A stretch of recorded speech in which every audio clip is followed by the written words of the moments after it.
Frères et sœurs, loué soit Jésus-Christ. Voilà, dans le cadre de notre enseignement, je vous invite un peu à découvrir l'histoire d'Israël, mieux connaître un peu aussi la foi d'Israël, son histoire, les fêtes d'Israël. Voilà. Donc aujourd'hui, nous allons parler des principales fêtes en Israël, chez les Juifs, dans la foi juive, les principales fêtes. Et certaines de ces fêtes qui ont aussi des liens avec les fêtes chrétiennes. Parce que les fêtes chrétiennes, nous les connaissons. Nous connaissons bien nos fêtes chrétiennes, la Pâque, la Pentecôte, l'Ascension. Bref, nous avons nos fêtes chrétiennes. Mais chez les Juifs, ils ont aussi leurs fêtes, les fêtes juives. Mais certaines de ces fêtes ont des liens avec les fêtes chrétiennes. Alors, quelles sont ces fêtes? Il y a parmi les fêtes juives, il y a d'abord 4 principales fêtes. Et parmi ces 4 principales fêtes, quoi sont des fêtes de pèlerinage? Nous allons citer ici 8 fêtes. Voilà. Il y en a beaucoup d'autres fêtes, mais nous allons beaucoup plus citer les fêtes importantes chez les Juifs, les fêtes les plus importantes. D'abord, les grandes fêtes du Juif, il y en a 4. Et quoi sont les fêtes de pèlerinage? Dont les Juifs se déplacent, vont dans ceux qui le peuvent pour arriver à Jérusalem. Pour jamais faire des sacrifices. Il faut jamais des sacrifices. Non seulement on appelle faire des pèlerinages parce que les gens quittent d'un coin, peu importe lequel, pour aller à Jérusalem. Bon. Ils le faisaient surtout quand il y avait encore le temple de Jérusalem, au moment où il y avait encore le temple. Parce que c'était à Jérusalem qu'on faisait les sacrifices. Ils venaient aussi pour faire les offrandes à Dieu, les prémices de leur champ et tout ça. Quand il y avait le temple, c'était encore possible. Parce que la foi en Israël est basée sur le temple. Bon, depuis qu'il n'y a plus le temple, les Juifs se sont réorganisés. Donc ça, ils sont réorganisés autrement. Il ne reste plus que le mur de lamentation. Parmi dans les fêtes, d'abord les grandes, il y a ce qu'on appelle, il y a donc justement la Pessa, la Pâque juive. La Pâque juive, voilà, qui est une fête de pèlerinage. Nous allons revenir là-dessus. Nous allons revenir sur la Pessa, la Pâque juive. C'est une fête de pèlerinage qui rappelle donc la libération du peuple d'Israël d'Égypte. Et cette fameuse nuit où le Seigneur a demandé qu'il tue les agneaux et mette le sang sur la porte. Lorsque l'âge de la mort passera et qu'il verra le sang de l'agneau sans tache sur la porte, il ne tuera pas. C'est comme ça que les Israélites ont échappé à la mort qui a frappé chez les Égyptiens, tuant tous les premiers-nés, en commençant par le premier-né du pharaon, jusqu'au premier-né de l'esclave, jusqu'aux bêtes. Tout premier-né mourait. C'est comme ça que Pharaon a perdu son fils aîné. Voilà. Mais il n'y a pas eu de mort chez les Israélites à cause du sang de l'agneau qui les protégeait. Et c'est cette même nuit, ils ont mangé la Pâque étant en Égypte et puis ils sont sortis. Puisque Dieu leur a donné la libération. Ils sont sortis dans la direction terre promise. La Pessa, c'est une grande fête juive, une fête de pèlerinage. Voilà, une fête de pèlerinage, aussi fête des récoltes. Voilà. Nous allons revenir dans la célébration tout à l'heure. Il y a l'autre, et pendant la fête, la Pessa, jamais on lit le livre recommandé, ce soir, c'est le livre l'Exode. On rappelle un peu aux Juifs ce qui s'est passé même pendant cette libération d'Égypte, libération de l'esclavage d'Égypte, qui avait duré quand même environ 400 ans. Ça a duré longtemps, des générations, après la mort de Joseph et de Pharaon qui avait connu Joseph. Ça a duré quand même longtemps. Les Israéliens ont souffert. Il y a une autre fête comme la Shavuot, c'est aussi une fête de pèlerinage. C'est la Pentecôte juive. Lors de cette Pentecôte les Juifs fêtent la réception de la Torah par Moïse au mont Sinaï quand il était encore au désert. Donc c'est au mont Sinaï que Moïse reçoit la Torah, les 10 commandements, et au mont Sinaï. Donc nous sommes toujours dans le livre de l'Exode. Donc parce que les Israéliens ont traversé, ils sont au désert. Et c'est là-bas que au mont Sinaï, Moïse reçoit les 10 commandements, la Torah. Pour les Juifs, c'est très important. Donc, ils célèbrent cela. Mais ils célèbrent aussi, puisque généralement la Shavuot, la Pentecôte, je tombais toujours lors de la fin des récoltes, hein, les récoltes de l'orge, le début des récoltes du blé. C'est pour cela qu'on a aussi, c'était aussi devenu une fête où on offre aussi des présents, les prémices des céréales, des fruits, étaient donc généralement offerts auprès. Enfin, comment on appelle ça? On peut l'appeler les récoltes. Comme on peut chez nous, ça s'appelle la fête des récoltes. Chez les Juifs, on faisait aussi ça, la fête des récoltes. Parce que généralement, ces fêtes-là, les fêtes-là tombaient généralement quand il y avait les récoltes. Donc, comme le Seigneur dit que la maison de Dieu ne doit pas rester vide, les pauvres ne vont pas mourir de faim. Les Juifs doivent partir faire les dons au temple pour donner aux prêtres. Voilà. La fête des récoltes juives. La Pentecôte juive, donc c'est ça. Voilà, la Pentecôte juive. Et voilà. Et cette nuit, donc, pendant la Pentecôte juive qui passe dans une journée, la nuit de Pentecôte, non pas toute la nuit, jamais à lire les textes religieux, beaucoup plus la Torah. Il y a aussi d'autres textes importants religieux. Et on rappelle toujours aux fidèles comment Moïse a ce qui s'est passé et l'importance de ces textes et l'essentiel de ces textes. Donc les gens, même si quelqu'un n'avait pas le temps, n'est pas le temps au courant de l'année, il prend quand même le temps pendant ces périodes d'étudier la Torah, la fameuse Torah. Voilà. Troisième fête un peu de pèlerinage, ce qu'on appelle souvent les Sukkot.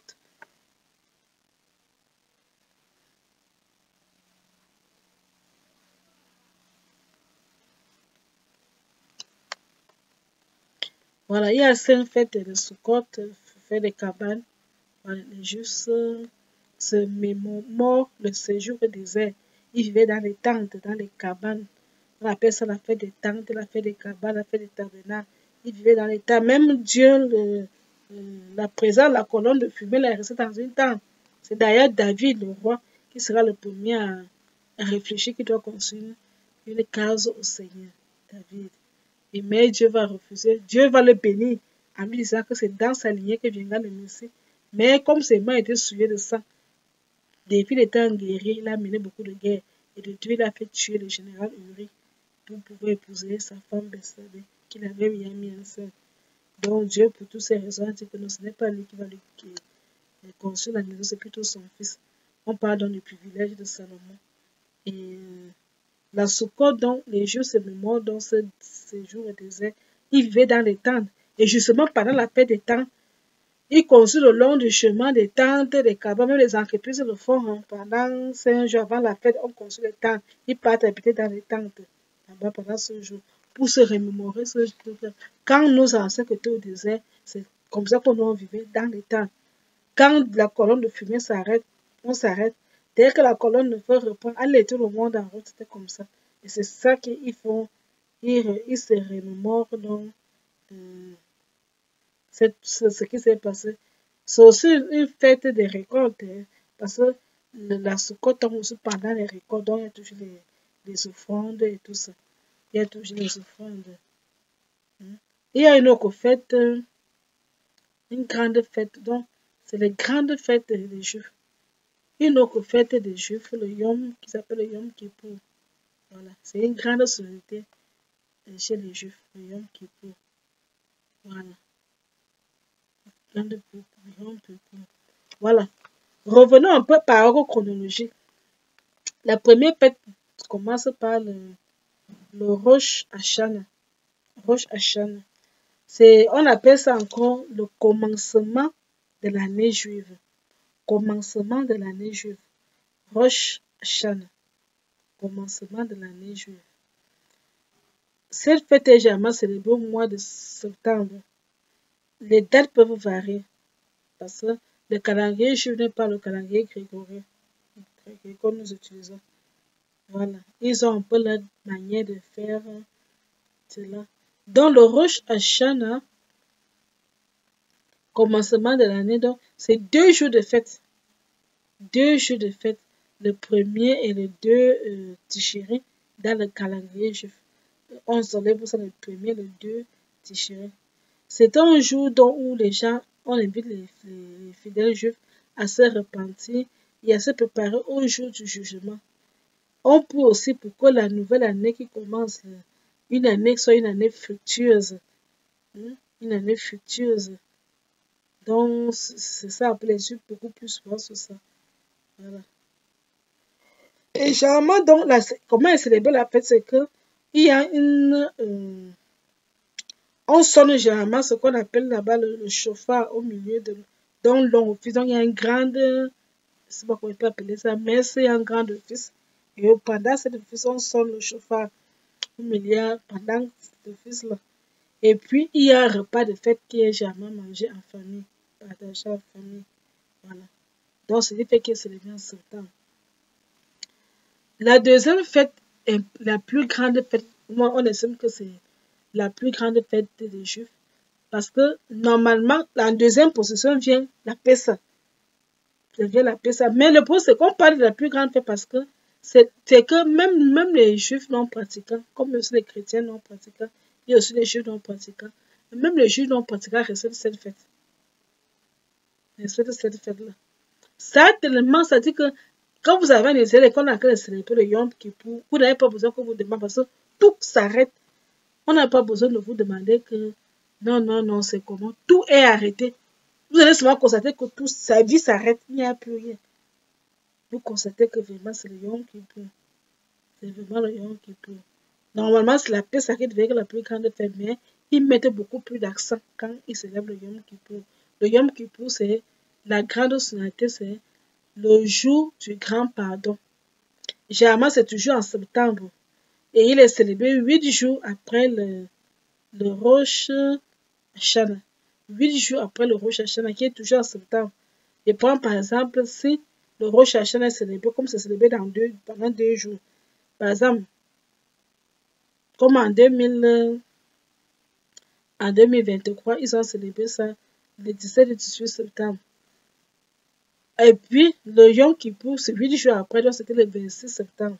Voilà, le jour du grand pardon. D'un jour de concrétion, de repentance, de pénitence. On répond, on appelle que le Seigneur lève dans Lévitique chapitre 23, verset 26 à 32. Donc, c'est l'unique jour, le Yom Kippour, c'est l'unique jour de jeûne. Dans la Bible hébraïque, c'est vraiment l'unique jeûne. La Bible hébraïque, l'unique jour de jeûne obligatoire. Jeûne obligatoire. C'est un jour de confession des péchés, on confesse les péchés, on fait l'examen de conscience, on fait pénitence, on jeûne, on demande pardon à Dieu pour ses péchés et pour les péchés de sa famille. Généralement, pendant ce jour, on prie pour le pardon des péchés. 25 heures de jeûne obligatoire, c'est que 25 heures, même les Juifs non pratiquants respectent le Yom Kippour. Même les Juifs non pratiquants les respectent. 25 heures de jeûne obligatoire. Donc, ce n'est pas pourquoi comme le musulman que tu te lèves le matin. Je dis que 25, donc toute la journée, tu ne manges pas, tu ne bois pas. 25 heures de jeûne obligatoire. 25 heures. Tu ne manges pas, tu ne bois pas. Et puis, les offices ce jour-là sont jamais prolongés. Donc, passer le temps à prier. Et puis, il y a tellement de. C'est un jour vraiment de beaucoup de prières. On fait pénitent, oui. Ce jour-là, tous les lieux de divertissement sont fermés. Il n'y a pas de babas, tous les lieux de divertissement sont fermés. Ce jour-là, il n'y a pas de travail. La radio, même la télévision, il n'y a pas d'information à la télé. Attendez le lendemain pour avoir l'information. Parce que même les journalistes sont en train de gêner. S'ils sont juifs, bien sûr. Mais ce jour-là, la télé ne fonctionne pas. Pas de radio. Les transports publics, puisque tout le monde est en train de gêner. Tout le monde dans le Yom Kippour. Donc, si tu avais envie de voyager, attends le lendemain pour pouvoir voyager. Les routes sont fermées. C'est pour ça que si tu arrives à des écoles qu'on célèbre le Yom Kippour, on n'aura pas besoin de te dire que c'est ça. Tu vas constater que c'est vraiment ça. Parce que tu vas constater que rien ne marche, tout est fermé. Il n'y a que vraiment, tout est vraiment fermé. C'est-à-dire que tout le monde est dans la pénitence. Voilà, on cherche Dieu. On veut la pardon de Dieu. Voilà. Et on dit souvent que les Israélites ont eu un mauvais supplice un jour comme ça, un jour de Yom Kippour, le jour du grand pardon. En 1973, il y a eu une attaque surprise d'Israël par l'Égypte et la Syrie. Donc, pendant qu'ils célébraient le Yom Kippour, comme ce jour-là, ils ne font pas beaucoup de choses. Comme juste là-bas, ils ont été attaqués par l'Égypte et la Syrie. Vraiment, les gens sont terribles, les ennemis sont terribles, ils peuvent toujours des choses comme ça là, pour faire le mal. Mais bon, Dieu veille toujours sur son peuple. L'autre fête qu'ils accordent important, la troisième fête, c'est la Sukkot. La Sukkot est célébrée 5 jours après le Yom Kippour. La Sukkot, comme je l'ai dit, c'est la fête des cabanes. J'ai expliqué au début de la Sukkot, où on se remémore que le peuple dormait au désert dans les temps. Donc, on refait ça. On refait les remakes des Israélites au désert, on construit les tentes.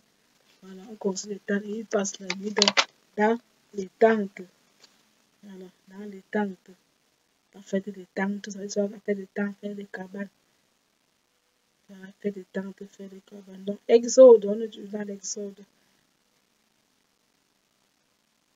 Donc, on nous dit que pour préparer dans cette fête de la Sukkot, pendant les 5, comme on dit la Sukkot, c'est 5 jours après le Yom Kippour, donc le jour de grand pardon. Pendant les 5 jours, donc, il les sépare, à l'attendant que le Sukkot arrive, les milliers de familles juives, les entreprises, plusieurs entreprises, même les bases militaires, parce que même dans les bases militaires, on construit dans ce qu'on appelle les Sukkot, les cabanes temporaires, bien sûr, qu'on va arriver après la fête, qu'on construit. Et les gens construisent dans le jour dont la Sukkot s'est fait dans ces cabanes, ils vont aller habiter là-bas. Ils mettent parfois un palmier en haut. Voilà. Donc, dans toutes les bases militaires, on retrouve cela.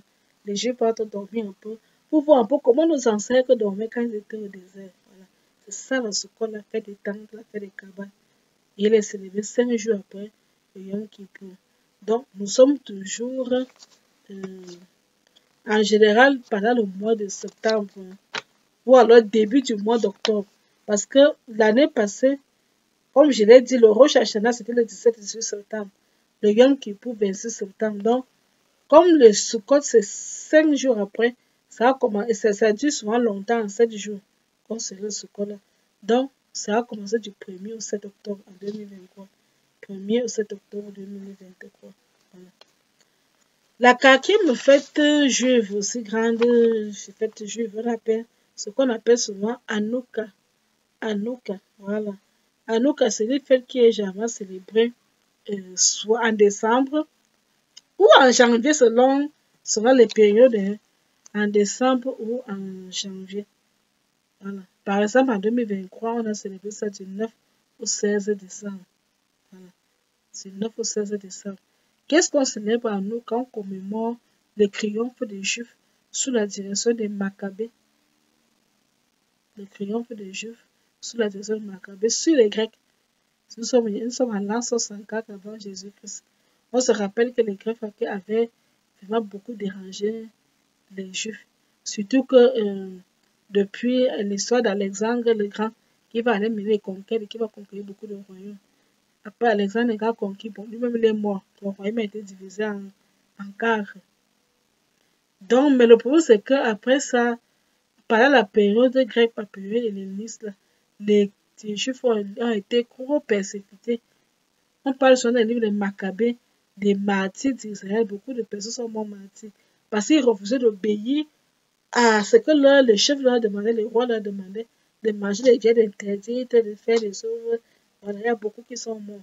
Et il y a donc eu des révolutions, des personnes qui se lèvent, comme Judas Maccabée, le célèbre Judas Maccabée. Il y a eu Jonathan, il y a eu Simon qui étaient des prêtres. Voilà, donc.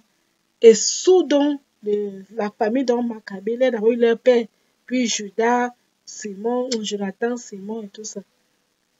On connaît l'histoire d'Antiochus Épiphane qui a perdu une mère et ses 7 enfants. Donc c'est Judas Maccabée qui va. Donc les Maccabées, ma famille des Maccabées, donc, parce que ce sont succédés. Hein. Quand le père est mort, c'est Judas. Mais le plus célèbre de tous, c'est Judas Maccabée. Voilà. Et quand les Maccabées étaient là, ils ont réussi à vaincre les Grecs et à rétablir le temple qui avait été profané par Antiochus Épiphane. Voilà. Donc, pour les Juifs, c'est très important de se remémorer cet événement-là, les problèmes qu'ils ont traversés, les difficultés qu'ils ont traversées au cours de leur vie. Et cette fête doit se lever pendant 8 jours. Donc, par exemple, comme j'ai dit que l'année passée, on a commencé du 9 au 16 décembre. Voilà. Et ce jour, les gens allument les bougies. Chaque soir, donc, le premier soir, on allume une bougie. Le deuxième soir, on allume 2 bougies. La troisième nuit, vous allez enlever 3 bougies. Le quatrième nuit, 4 bougies. 5e nuit, c'est ainsi de jusqu'à 9 jours. Dans le 9e jour, on aura 9 bougies allumées. Voilà. Les Juifs vont donc recouvrir leur souveraineté. Voilà. Le 5e fête, il y a ce qu'on appelle souvent le Tour Bishevat. Tour Bishevat, c'est le nouvel an des arbres. Généralement, cette fête a lieu en janvier, février. En 2023, on a célébré ça le 8 février. Bon, comme je dit, ça bouge. Donc, soit en janvier, soit en février. Soit en janvier, soit en février. Voilà. Généralement, dans le calendrier juif, c'est le 15e jour du mois de Shiva. Voilà. Dans le calendrier là-bas. Comme j'ai dit, c'est période de janvier, février, mais l'année passe le 8 février. Nouvelle onde donc des arbres, parce qu'il y a une période où les arbres commencent vraiment. C'est la période qui fait référence à des pluies, des arbres qui poussent. Ce jour donc, pour marquer cela, la fête, les Juifs, pour lutter aussi contre le changement climatique, la déforestation, on plante des arbres, que ce soit par l'initiative de l'État ou l'initiative privée, on plante des arbres. Voilà, les arbres fruitiers. Parce que c'est jamais ce jour-là que les arbres commencent vraiment à fleurir. Et pour marquer cet événement, on plante d'autres arbres. C'est ce jour que les plantes commencent vraiment à fleurir. La nature reprend son cheminement. Voilà. Ensuite, la 6e fête, la fête des Purim, la fête des sorts. La fête des sorts, qui a lieu aussi en février ou mars. Février ou mars. Et le jour de la fête des sorts, la fête des Purim, on lit le livre d'Esther. Vous savez que dans le livre d'Esther, la reine Esther, il y a eu une scène qui s'est passée dans le conflit Aman et Mardoché. Aman, c'est le premier ministre et Mardoché, c'est l'oncle de la reine Judith. Aman s'est rendu compte que Mardoché ne voulait pas se soumettre à lui, le vénérer comme il voulait qu'on le vénère, alors que tout le monde le faisait. Il s'est mis à détester à Mardoché.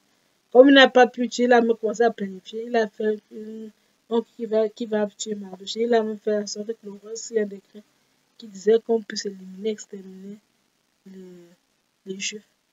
Et la reine essaie de demander au peuple de gêner pendant 3 jours avec elle-même la gêner. Pendant 3 jours, 3 nuits. Et elle est donc partie voir le roi. Sauf que le sort que Aman avait jeté sur le peuple d'Israël s'est retourné contre lui-même. Là où il avait voulu prendre Mardoché, c'est lui-même. Mardoché qu'on appelle encore Mordechai. Mordechai chez les yeux. C'est lui-même qui a été pendu. Voilà. Donc, la fête des sorts, c'est ce que les Juifs célèbrent, c'est vraiment cet événement que ils commémorent dans la délivrance dans des Juifs qui étaient donc menacés d'extermination sous l'empire perse d'Artaxerxès.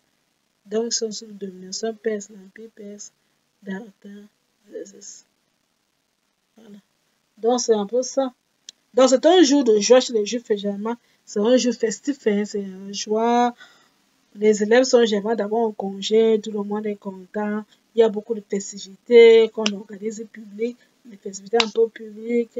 La presse qui commence à publier les canulars, un peu comme chez nous, poisson d'avril. Vous savez que le jour de poisson, le 1er avril, poisson d'avril, il y a beaucoup de canulars dans la presse. As-tu appris que le coq a chanté ce matin?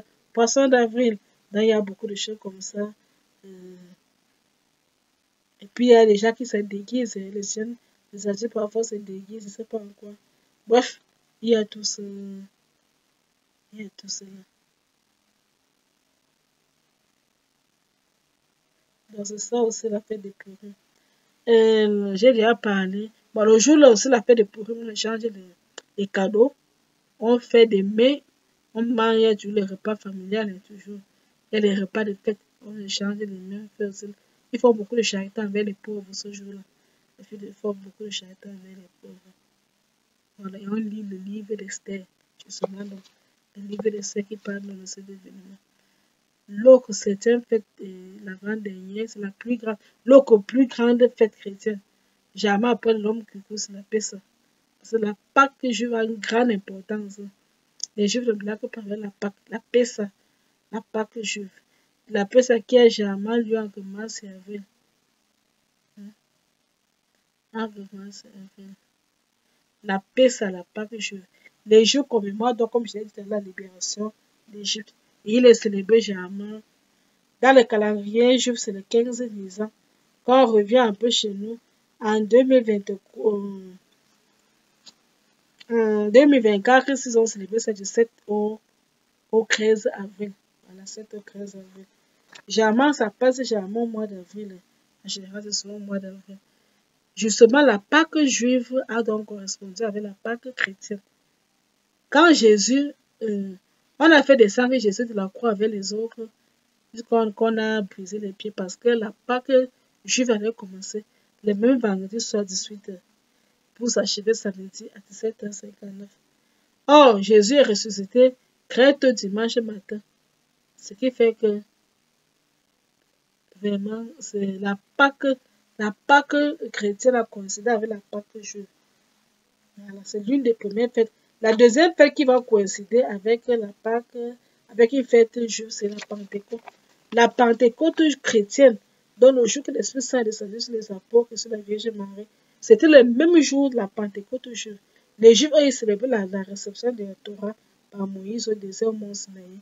C'est ça, pendant que beaucoup de Juifs sont donc, comme c'est fait le pèlerinage, beaucoup étaient à Jérusalem pour fêter dans cet événement. C'est là où l'Esprit Saint s'est descendu.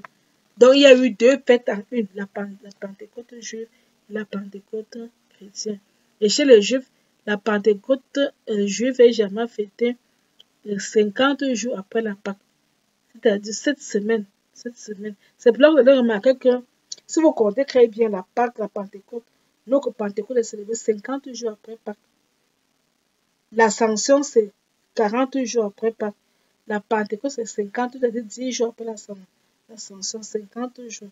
Donc, il y a 7 dimanches de Pâques, et c'est le 8e dimanche, c'est la Pentecôte. Et c'est la Pentecôte qui clôture le temps pascal. C'est aussi la même chose chez les Juifs. La Pentecôte, qu'on appelle la Shavuot, est célébrée 50 jours après la Pessa. 50 jours après la Pessa. Voilà. Donc, c'est aussi une faute de récolte. Voilà. Et j'ai fait des récoltes. Voilà. Ce que je voulais donc dire un peu, partager avec vous sur les fêtes juives pour connaître un peu l'histoire d'Israël. C'est très important aussi. Parce que la culture chrétienne dérive aussi de l'histoire d'Israël. Que Dieu vous bénisse dans l'abandonnement. À très bientôt pour une autre histoire de chez les Juifs. À très bientôt. Que Dieu vous bénisse.